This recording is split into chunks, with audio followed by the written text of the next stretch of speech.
The movie opens up in the year 1934 in Connecticut, where former US President John F. Kennedy is still in his teenage years. He must have gotten all the babes. One day, while at school, his math teacher calls him to his office. John obliges, and as soon as he closes the door, the teacher pulls a gun on him, trying to kill him. Luckily, an unnamed man barges in through the door and shoots the teacher dead. JFK is traumatized by what just happened. Following this, we are taken to the year 2018 to present-day Earth. Inside a basement, two men exit a strange device and slowly bring out an unconscious John F. Kennedy. Lo and behold, it is revealed that the men are time travelers and that the device is a time machine.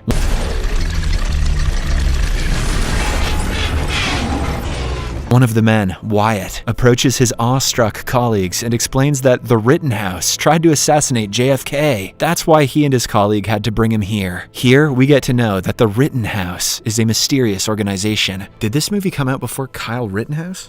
Oh my god, I think it did. Here, we get to know that the Rittenhouse is a mysterious organization whose sole purpose is to change the course of history in a negative way. They do this with the help of their time-traveling assassins, and this time, a 17-year-old JFK was their target. The plan was to finish him off before he could become the president and change America for the better. On the other hand, Wyatt and his associates are part of the Lifeboat Team, an organization whose job is pretty much just to stop the evil Rittenhouse. Meanwhile, Wyatt promises to his worried colleagues that he will return JFK back in his time as soon as the danger is averted. Until then, he will be staying in the basement. After a while, JFK finally regains consciousness and starts bombarding everyone with questions. He inquires about the location and why his math teacher tried to kill him. Why in the world did that man try to kill me? Wyatt makes up a story that they are private security hired by his dad, but JFK starts panicking even more. Fortunately, Lifeboat Team has a history teacher named Lucy, and she uses her knowledge of JFK's family, like his father's name and home address, to calm him down. She also reassures him that he'll meet his father very soon, and until that time, he should just rest. Following this, the Lifeboat Team leaves the room and closes the door so that JFK can have some alone time. Lucy goes to the kitchen to prepare some food for him, but when she returns after 10 minutes, JFK is nowhere to be seen. Turns out the teenager got scared and escaped through a small tunnel in the basement. Wyatt and the others scan the whole area and even contact the security guard outside, but find no traces of the teenager. Now they are faced with a challenging task. If they don't find JFK quickly, the Rittenhouse will probably get to him first and kill him. This will result in JFK never becoming the president, which in turn will cause a series of chain events. The Peace Corps will cease to exist. The Civil Rights Act will never happen. The immigration reform will be abolished, and most importantly, several countries will be at America's neck. Who knows, the world may turn into a war zone run by lunatics. Don't worry, that's going to happen anyway. So, Wyatt, Lucy, and another colleague decide to go after him. Elsewhere, JFK reaches a nearby department store and immediately gets shocked to witness the technological advancements like LED television, ATM machine, CCTV camera, BDSM entertainment, and so on. He then heads to the cashier and asks for a payphone, but gets told that those things are only found in museums. Anxious, JFK reveals that he has been kidnapped, and hearing this, the cashier finally takes the situation seriously and brings out his smartphone. But as expected, JFK has no idea how to use it. Just then, he finds a magazine on the counter, which has the year 2018 written on it. JFK nervously asks the cashier today's date, and when the latter replies April 5th, 2018, his mind is blown. Even more blown than it was in '63. As he tries to get a hold of the situation, cars keep pulling up at the store, and this makes him more and more anxious. He believes that the kidnappers from earlier will find him any second and take him back to the basement. So, when a group of teenagers get ready to depart, he requests a lift. One of them, named Kelly, mentions that they're going to Palo Alto, and this shocks JFK even more as he was kidnapped thousands of miles away in Connecticut. Nonetheless, he decides to join the group, as getting lost is better than getting apprehended. Back at the basement, some tech guys are trying to locate the teenager through CCTV footage. One of them fears that JFK may already have been found and killed by the Rittenhouse. However, his friend disagrees. She comes up with a theory that since they all know who JFK is, he probably returned back to his time and became the president. So, as long as they know him, he is still alive and kicking. Elsewhere, Wyatt and his team reach the department store and inquire about the teenager. The cashier, suspecting that they are the kidnappers, denies having seen him and even threatens to call the police. However, when Lucy comes up with a story that the boy is her sick brother, he eventually gives in. The cashier reveals that JFK is heading to Palo Alto with a group of teenagers who are driving a red BMW. In the next scene, we see JFK on his way to Palo Alto with his new friends. He tries explaining to them that he was kidnapped by a bunch of mysterious folks. But no one believes him. Just then, he experiences a sharp pain in his stomach, so Kelly and her group start driving towards the hospital. On the other hand, Wyatt and team are in hot pursuit of the BMW, but they just can't seem to track it. Wyatt talks to his tech guys and learns that the BMW changed course just a few miles from here. Lucy, being a history teacher, knows very well that JFK had a history of illness, which made him visit the hospital regularly. So, she hypothesizes that the teenagers are probably headed to a nearby hospital to get him checked. The tech guys then scan the area where the BMW changed course and find one hospital nearby. In the meantime, we see JFK at a hospital. He is astounded to see the state-of-the-art facility and the equipment present there. Turns out that modern medicine cured his stomachache instantly. Meanwhile, Kelly approaches him and mentions that she is getting late for her home party and has to leave. She then proposes to call one of JFK's relatives to pick him up, but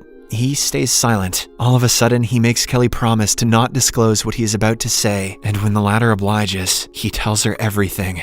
I was kidnapped in the year 1934 and teleported in the present world. I arrived here in a time machine.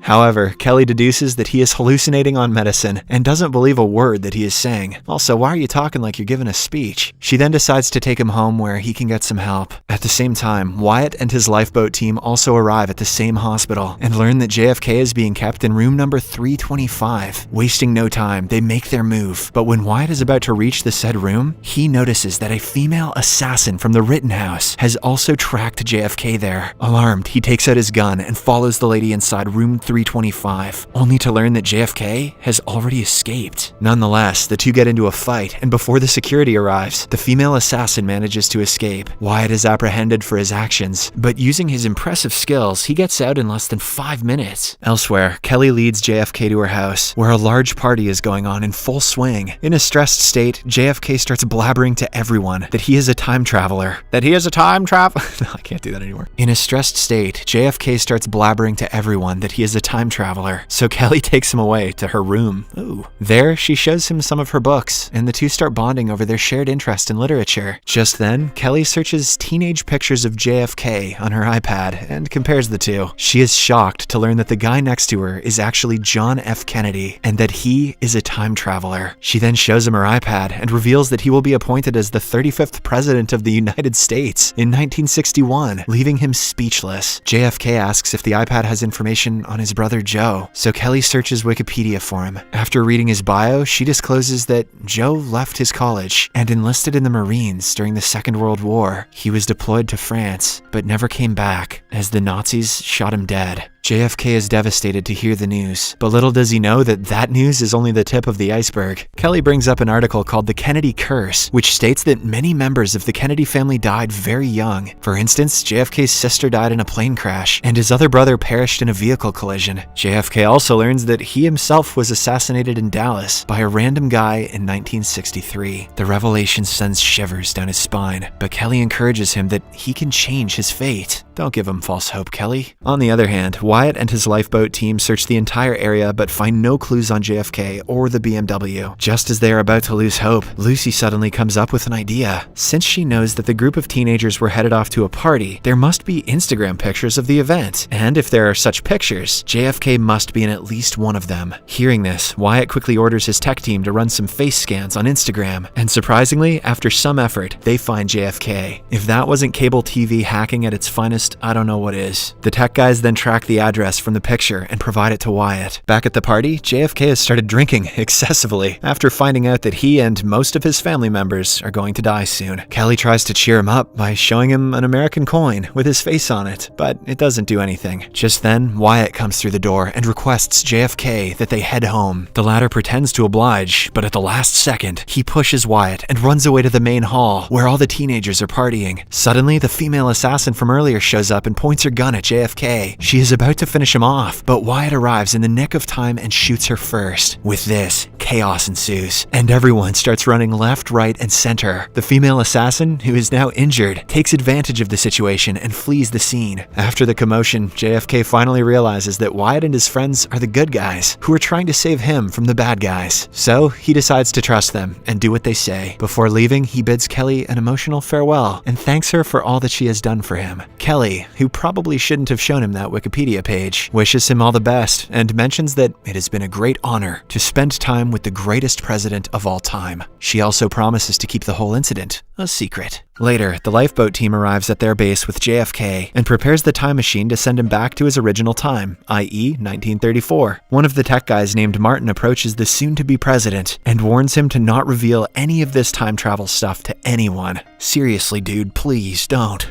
Martin also warns him against going to that doomed Dallas rally of 1963, where he is going to get assassinated. You would think time travelers would know better than to mess with time travel like that. JFK obliges and soon gets seated inside the time machine. The very next second, he disappears and returns back to his time. After a while, the same tech guy, Martin, anxiously approaches his colleagues and asks what they know about John F. Kennedy. He believes that he has saved the president by informing him about his death event. However, to his horror, one of the colleagues says that JFK was indeed assassinated in 1963. Martin asserts that it is impossible, as he had strictly told JFK to stay away from Dallas, but the colleague reveals that he was actually assassinated in Austin. This means that no matter what they do, the timeline will always find a way to correct the anomalies caused by time travel. The show ends as all the heroes of the lifeboat team get ready for their next time travel adventure.